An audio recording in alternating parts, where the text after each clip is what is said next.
As a fourth-generation entrepreneur and business owner, I know the grit and grind that it takes to run a business. With Chingon SA, we're capturing stories from other local business owners and community leaders to highlight them for you, our querido community of San Anto. From the culture, for the culture.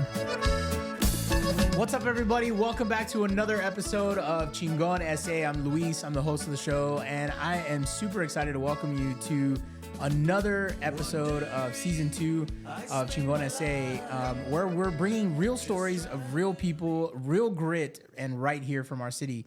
This isn't just a podcast. This is a spotlight on the people that are building, they're leading, and pushing San Antonio forward every single day. And today's episode, man, this one hits different. This is about resilience. This is about purpose. And this is about turning pain into impact. So whether you're driving, working, or grinding through your day, lock in because this conversation is one you need to hear. Today's guest is someone who has taken unimaginable loss and turned it into a movement that is saving lives across San Antonio. Aziza Salama is the founder, director, advocate, and mom who became a leading voice in impaired driving prevention after surviving a 2016 wrong-way drunk driving crash that tragically took the life of her fiancé. But instead of letting that moment define her, she built something from it. She's the executive director of Free Rides program. It's an incredible grassroots initiative right here in San Antonio that partners with local bars and businesses to provide safe, no-cost rides and reduce impaired driving in our city. She's not just talking about change, she's creating it. From community organizing to legislative advocacy, to being a voice in the media and even contributing to San Antonio Express News. Aziza is on a mission to shift the culture, remove barriers, and make fewer families ever have to go through what she did. That is true leadership. That is purpose, and that's what it looks like to turn pain into power. So if you would help me welcome Aziza Salama. Aziza, thanks so much for being on the show. Am I saying that correctly first? Aziza, yes. Aziza, Thank good. you All right, so I got it much. right. It's the same forward, same backwards. Is it? Yes, oh, it yeah. is. I hadn't noticed that until you said that right now. Special. What is that? There's a name for that. I think what is it's it? Pentagram or no? Sure. We'll go with that. Yeah. We'll sounds good for now. We'll fact check it at the end of the show. Thanks so much for coming on the show. I appreciate it. Thank you for having me. This is an amazing setup right in the heart of downtown. Like, this is awesome. Yeah. I love this. I love this. I've been in this building for 16. That's not true. I've been in this building for 13 years now. Oh wow. I've been in this space just for a few months. We were in another suite. We grew. So we had to, kind of move to a different space, but I love it here. I like it too. This is it gives a cool little vibe here, and I like the fact that it's on the corner of Broadway. So this is really like the heart of downtown San Antonio. So I appreciate that. Yeah, and one of the other things I like about it is it's an unassuming building in the sense that, like, from the outside it just looks like a really old crickety kind of building. Yes. And then you walk inside my office, particularly, and it's like super modern. We've got updated floors, we've got glass walls. So I love it. It's just that was the vibe that we came in. I was like, okay, because it kind of gave me like law firm vibes when you first walked in. Creepy, maybe. And then you turn the corner and it's like this little secret glass. Yeah. Suite to the side. So you guys definitely are doing something different out here. We appreciate it. Yeah, absolutely. Well, I appreciate you. So I want to take us back to the moment where everything changed for you. What was the turning point when you decided that you weren't just going to survive the tragedy that you'd been through, but you wanted to build something from it? Take me through that. Yeah, well, I mean, 2016 was a real rough year. Let's just start with that. Sure. So back in February 28th of 2016, unfortunately, my family and I were hit head-on by a drunk driver on the corner of Walzem and 35 on a Sunday evening, probably about, I'd say, like 9 o'clock at night. So we're not talking like 2 o'clock in the morning when bars are letting out. No, sir. On a Sunday. Wow. 9 o'clock. Yeah. We pulled out of Las Palapas right there on Walzem and 35, Sure. if you know where that's at. Yeah. Popped into the access road because we did a late night taco run. So many of us go get some tacos at 9 o'clock at night just because. Yeah. We pulled into the access road right there, heading towards 35 North. I'd say maybe about 3 to 4 miles away from our actual home. And there was a vehicle that was in front of us parked at a red light. And, me and my honey at the time, we were battling on the radio station who was going to listen to what. I wanted to listen to country, and he wanted to listen to Kiss. So we were doing this bit. Yeah. And my 2 kids were behind us. My 8-month-old, that morning we switched out her car seat. She was no longer in a little baby car seat in the cradle kind of car seat. Sure. She was in a full-blown big girl car seat because my late fiance was like 6'3". So my baby was big. She was growing super fast, so I had to move her out of that car seat, thankfully.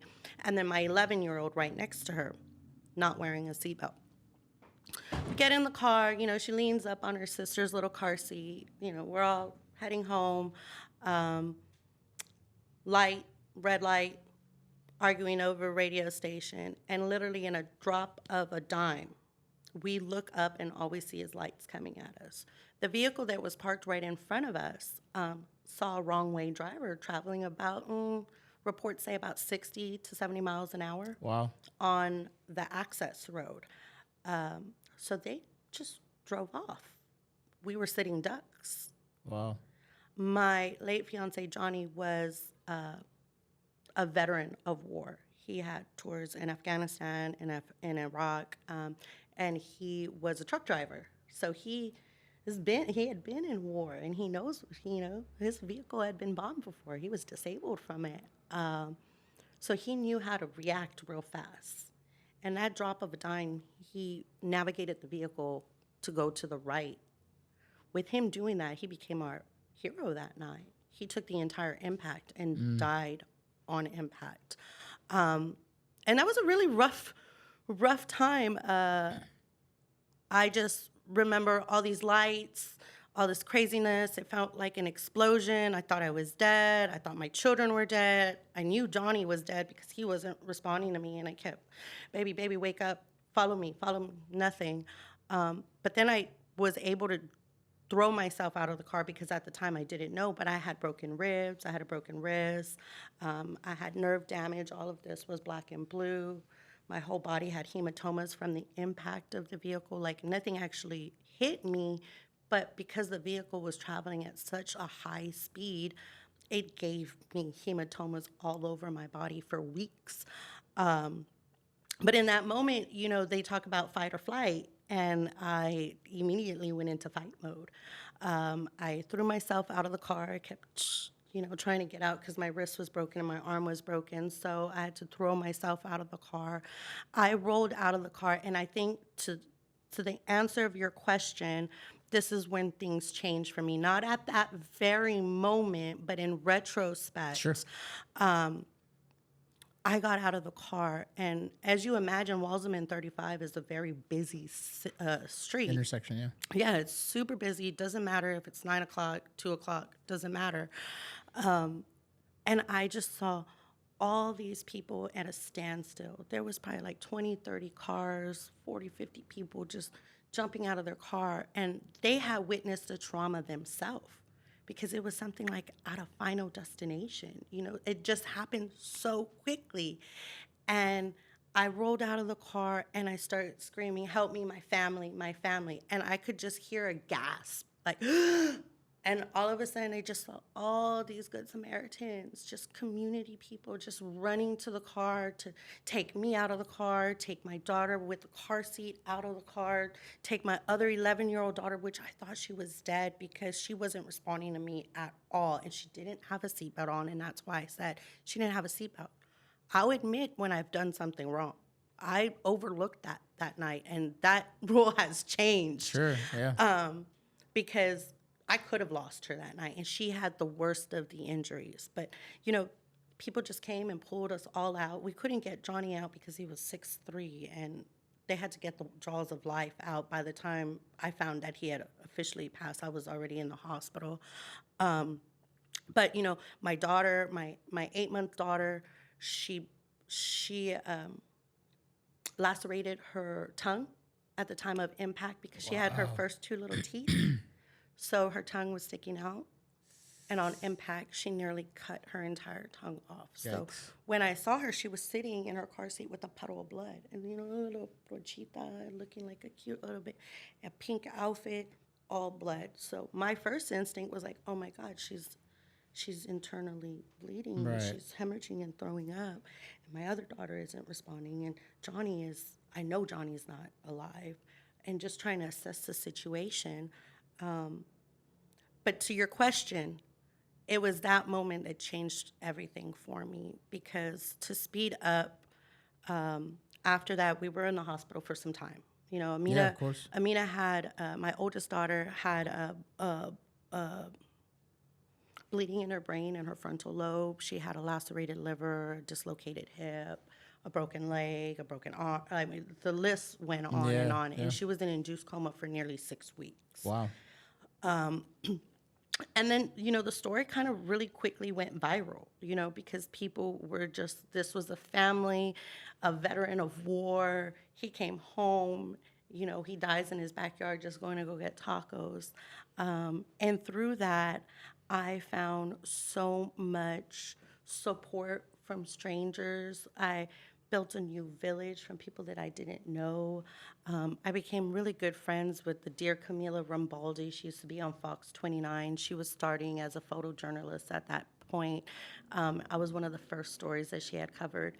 And she just stayed on me. She would go to the hospital every day and say, Aziza, you don't want to do something about this? You know, she would kind of get in my ear. And I was like, and at that point, I was planning a funeral, dealing with being in the ICU with my 11-year-old, trying to nurse my 8-month-old that didn't have a tongue, and I was still breastfeeding at the time, and still trying to figure out what was going on with me, because I was broken to pieces. And to be honest with you, I never really got the help that I needed physically for that.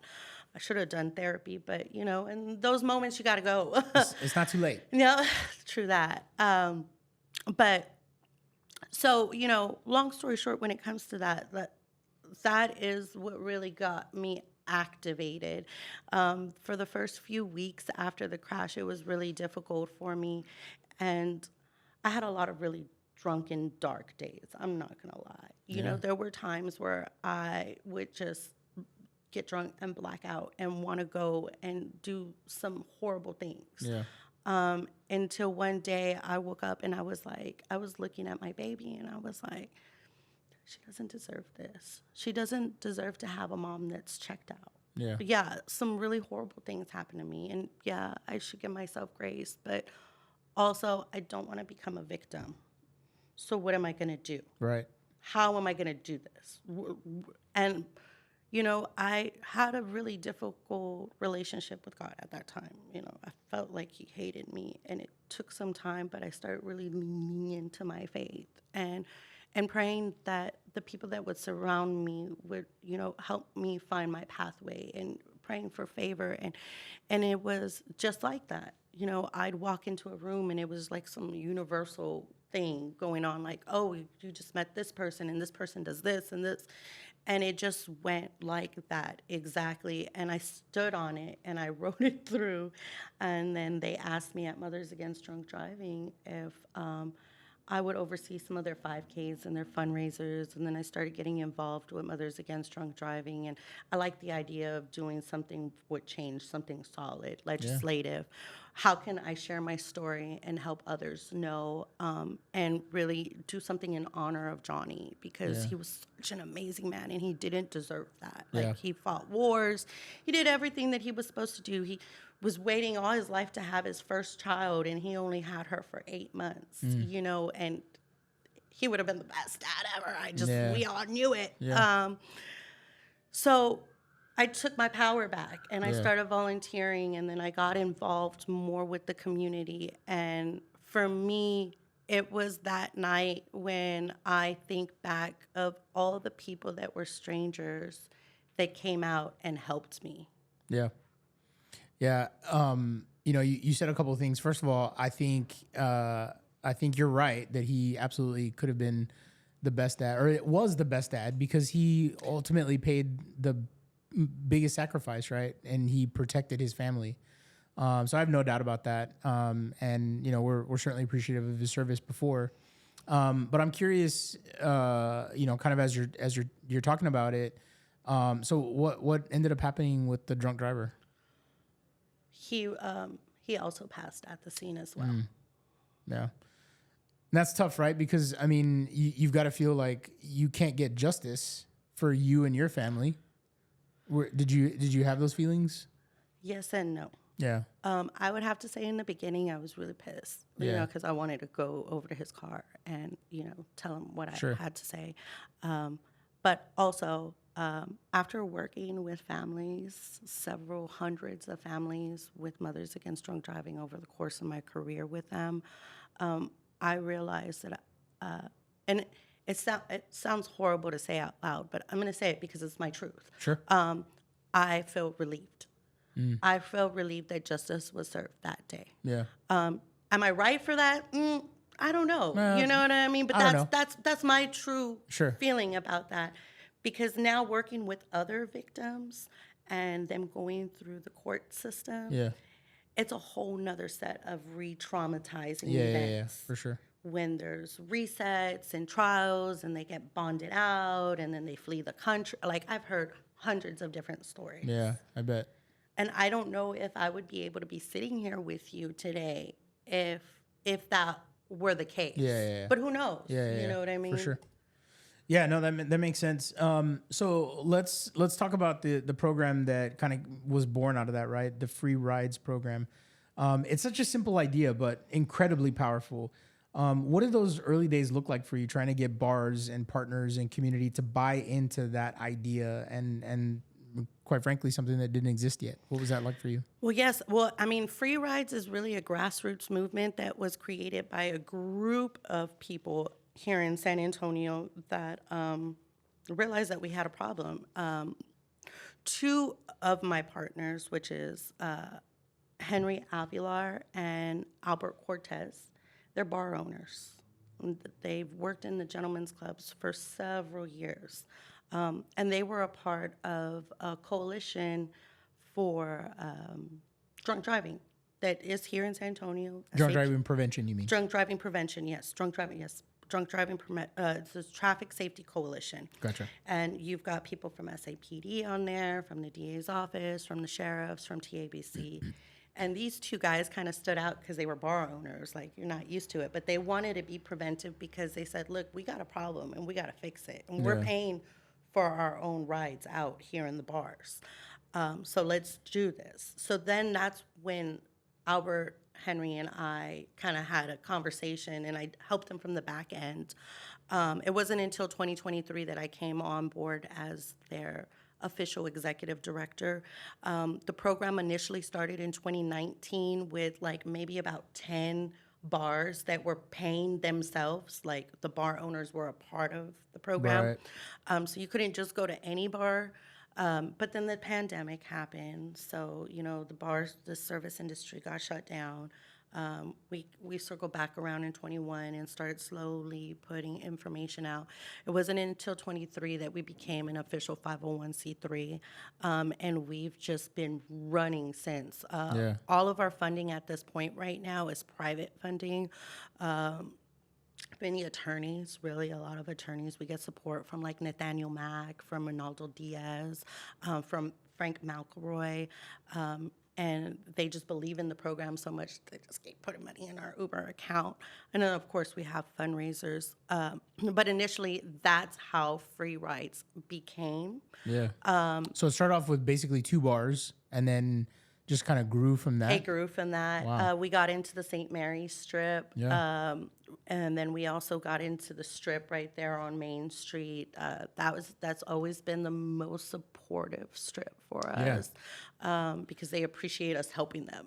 Tell me how the program works. Like what exactly does it do? So basically, you can call us. Our dispatch number is on our Free Rides page. I haven't mass marketed because it's still growing. Gotcha. You know what I mean? So I don't want to overwhelm the system.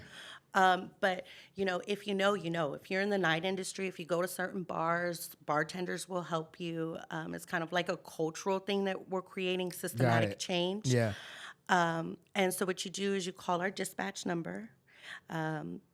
Dispatch is going to answer the phone. They're going to ask you about 4 or 5 questions: who you are, where you're going, where you're at, what vehicle that you drove, like a license plate, so that we can ensure so that we can ensure that there's a vehicle that's being left behind. It keeps one vehicle off of the streets at night. And that's it. So if you don't have an Uber app or if you're not very tech savvy, that's perfectly fine because we have the Uber account. We're going to put in all the information through Uber, and then you're going to get a text message from Uber. And it's going to tell you who your driver is, what car they're driving, just as you would on your Uber account. Yeah. So there really isn't an excuse, well, I can't call free rides because, no, if you don't know how to use Uber, we are still going to be able to send you a free ride. And then also, we've got to be mindful and make sure that people aren't trying to scam the system as well. Yeah. Because there's always going to be something when there's something free.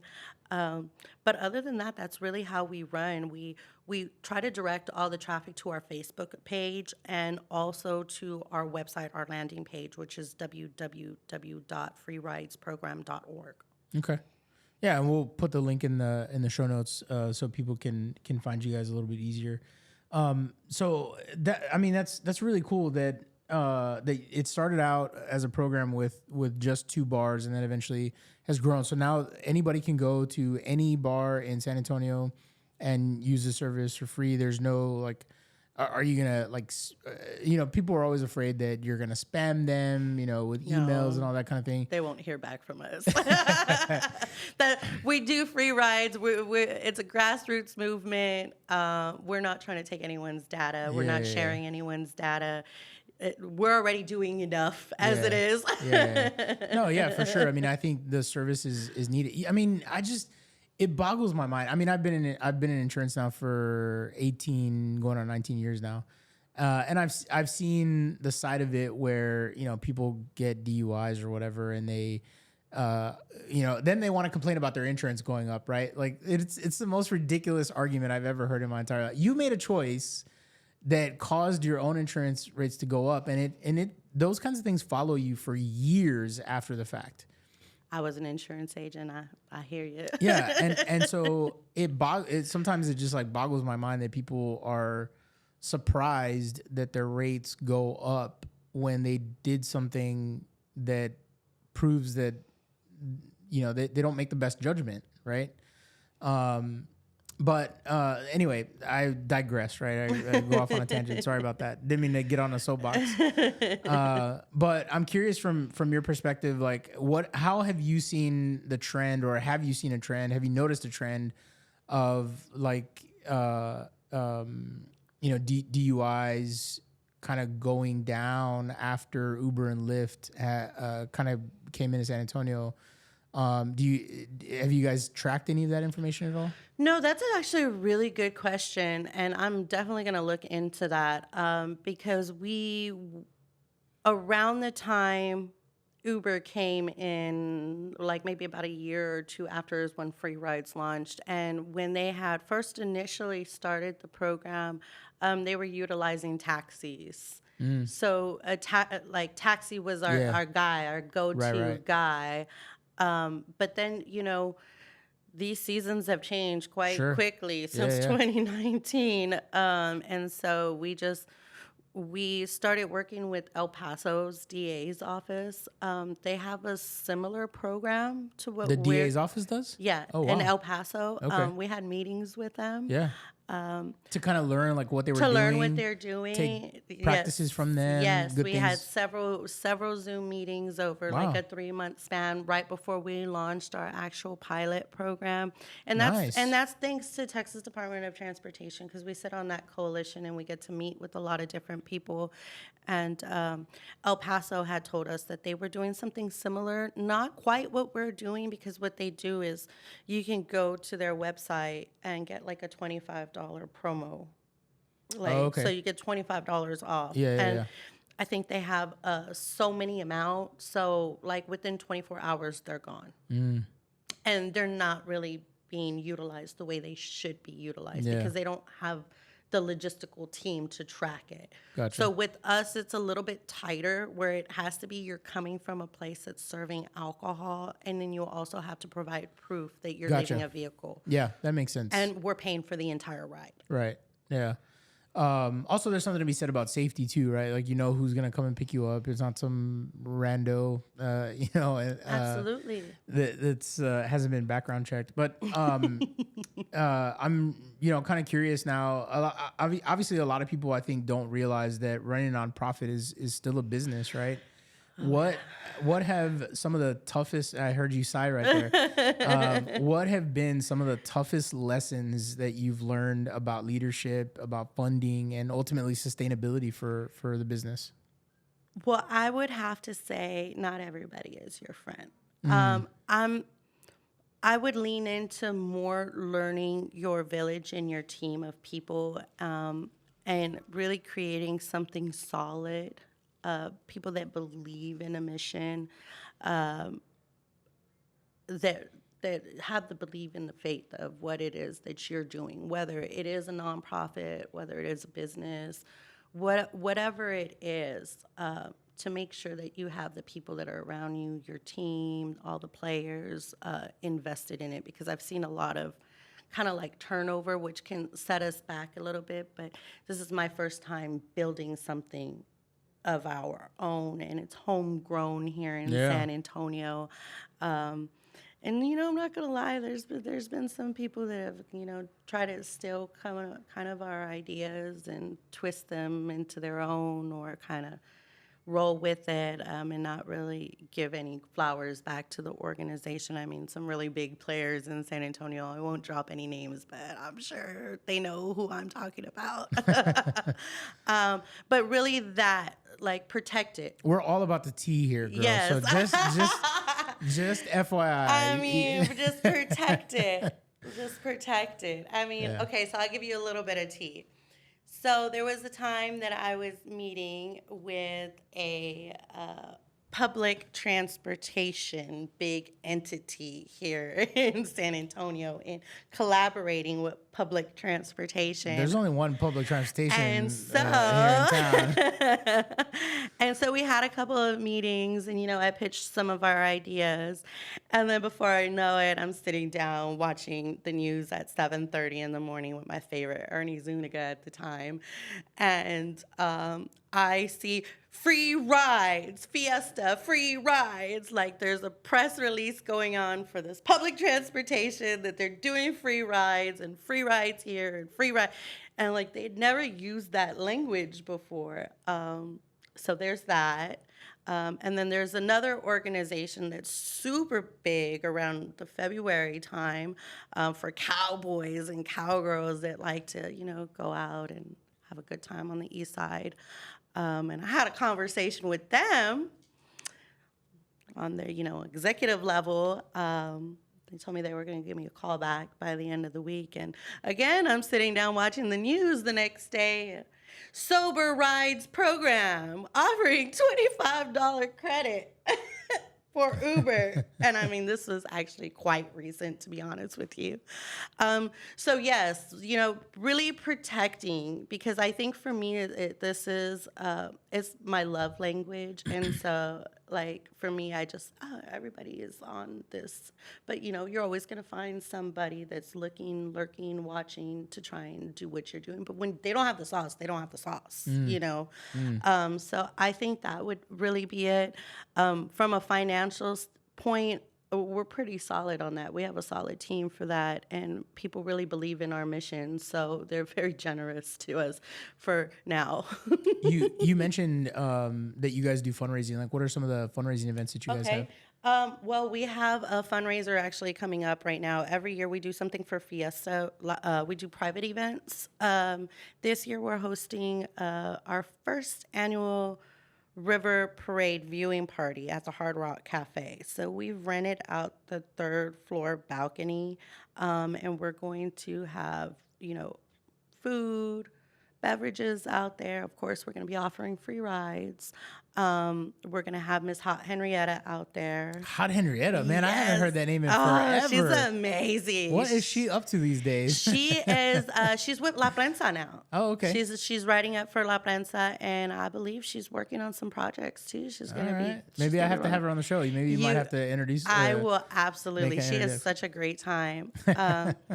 Then we also host lots of Dream Week events. As I was telling the gentleman before the interview started, I've been a partner of Dream Week, if you're familiar with Dream Week, for like 11 years now. Oh, wow. So every year we host an event.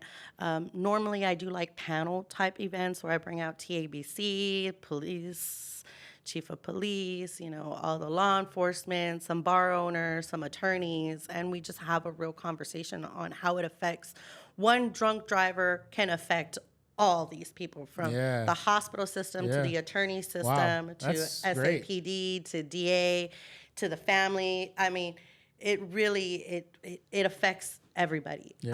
And so having those conversations on sharing what their perspective is dealing with a crash, because we don't really like to call it accidents, because by no means when you get in a vehicle when you've been drinking is that an accident, right? It's a crash because you knew that you shouldn't be driving drunk. Right. So, we do a lot of those kind of events. We also do our back to school because we're very involved in the community. We want to give back as well. So every year we do a back to school event with free haircuts. In addition to that, this is going to be our 5th year coming up working with the state troopers. Every year we select about 4 families that have lost a loved one due to drunk driving. We fundraise Christmas presents for them, and we actually tell them, like, you get to write a list of what you want. Like, oh, nice. And get detailed into it because it's only like 3 or 4 families. Yeah. And we'll go shopping with the state troopers. Then on a day, we load up in a parade of a caravan, about 15 state troopers with the lights, Santa Claus. We get a state trooper to dress up as Santa Claus and the Grinch. And we go and we donate gifts to the Children's Hospital, which is a complete circle because I lived there for some time, staying at University Hospital. Last year we did University Hospital. This past year we did Children's Hospital. So for me, it's very rewarding to go back and give. I bet. So those are a couple of our fundraisers. We have a lot, but, people can always check out our website. Yeah. That's awesome. We talked a little bit about it already, but I'm kind of curious to see if you can expand a little more. You're working to change, or you're working to shift behavior in nightlife culture. Obviously, that's not easy to do, right? The resistance that you faced, and what is the resistance that you faced, and how do you actually get people to change their habits in real life? Well, I think. Working in the nonprofit world, working with Mothers Against Drunk Driving for some time, that was a lot of advocacy and trauma.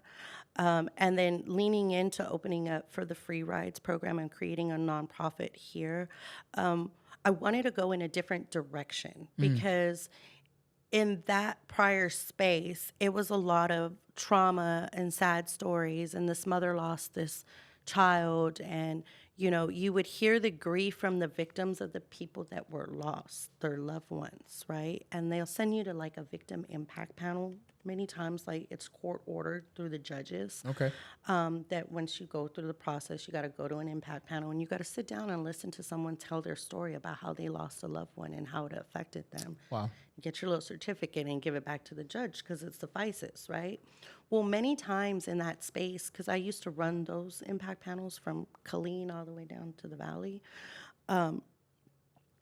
I came to find that people that, like, minors that were like maybe getting like a public intox or minor in possession, or maybe they weren't drinking and driving, but it was some kind of alcohol related charge. Right. You put them in this room and you've got this mother still very mad, very angry, and sharing her story of how she lost a loved one. That person's going to check out. That minor in possession is going to check out. Yeah. I've seen it 100 times because they can't relate to that. Yeah. You're attacking them. They're becoming defensive, and the message is lost. So what is Free Rides doing differently? This month, later on at the end of this month, we're hosting our first impact panel. We've removed the stigma of it being a victim impact panel, and this is where our systematic change comes in. We're bringing in people that have gone to prison, that have killed people, that are your everyday Joes, could be your next door neighbor, and they have a story to tell, and they're very remorseful for what they've done. And they can answer to the questions to these kids, to these people that are getting their first time offense, thinking, oh, well, this guy just went to happy hour, and he ended up killing the guy that overserved him that night. Yeah. And just a weird irony chance. Yeah.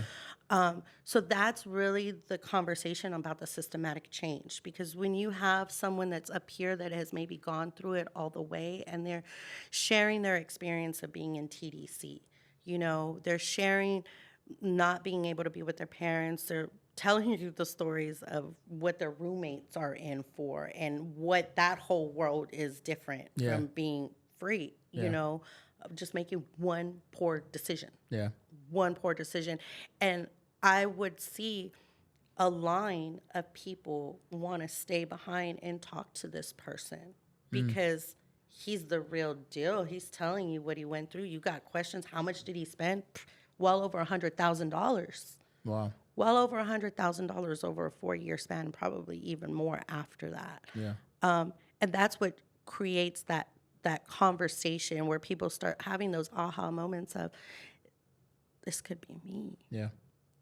I don't feel guilty for what happened to this woman because she lost her child, but this guy went just to happy hour and he made the wrong decision. He killed somebody. Yeah, you're connecting the dots for them. Mm-hmm. Yeah, that's great. I'm curious, kind of as we wrap up here. I mean, it sounds like there's a lot of days where this can be pretty heavy, right?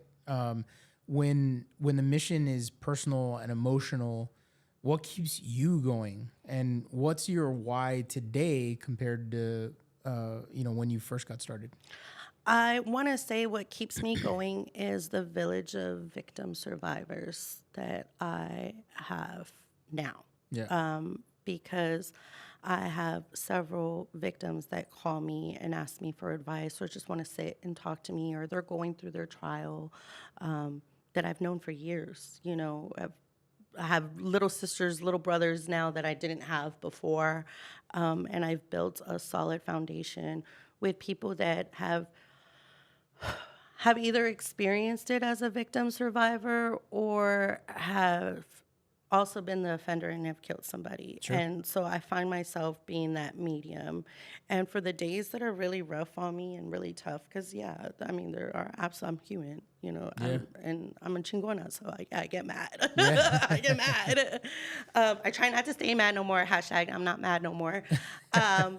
But, in those moments, I find clarity in nature and just touching the grass. I know it sounds like so hippie, but just getting right back to basics. Yeah. Because one thing that I've learned throughout this entire season of mine is that the seasons change. Mm-hmm. What goes up must come down. Mm-hmm. What goes down must come up. And it's always going to be a roller coaster ride. So if I'm feeling like this today, at this very moment, there's a very high chance that I'm not going to have this exact same feeling in 24 hours. Right. So I got to learn to feel it and move on, because you can't get stuck in the rut, because you're not going to go nowhere. Right.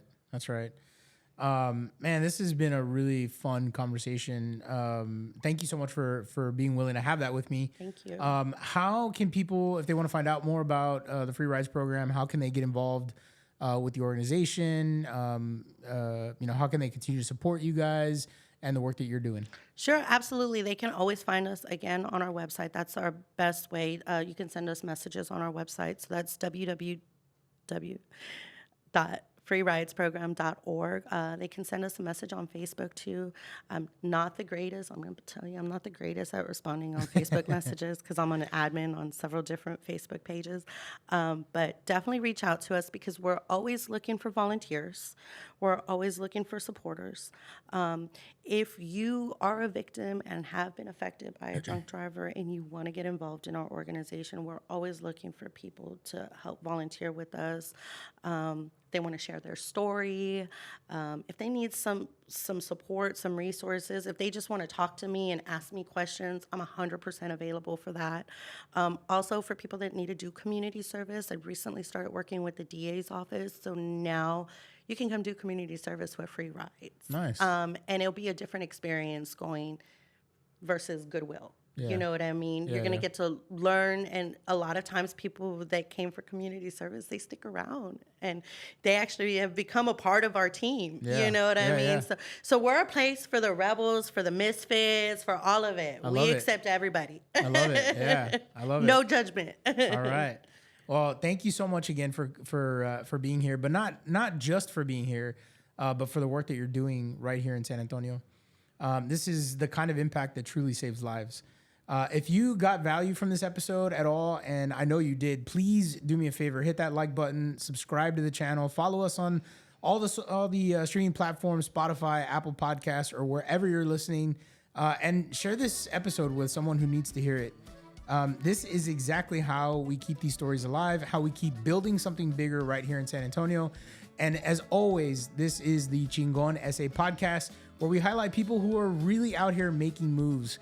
We'll catch you guys next week. Have a great week. Thank you. This has been an LIS Studio and Serafina Digital production. Be sure to like and subscribe to the show on your favorite platform. And tell a friend about the show by sharing this episode on your Facebook and TikTok. If you're a business owner, entrepreneur, or someone doing really cool things in San Antonio and want to get your story on our show, email us at luis@lealinsurance.com.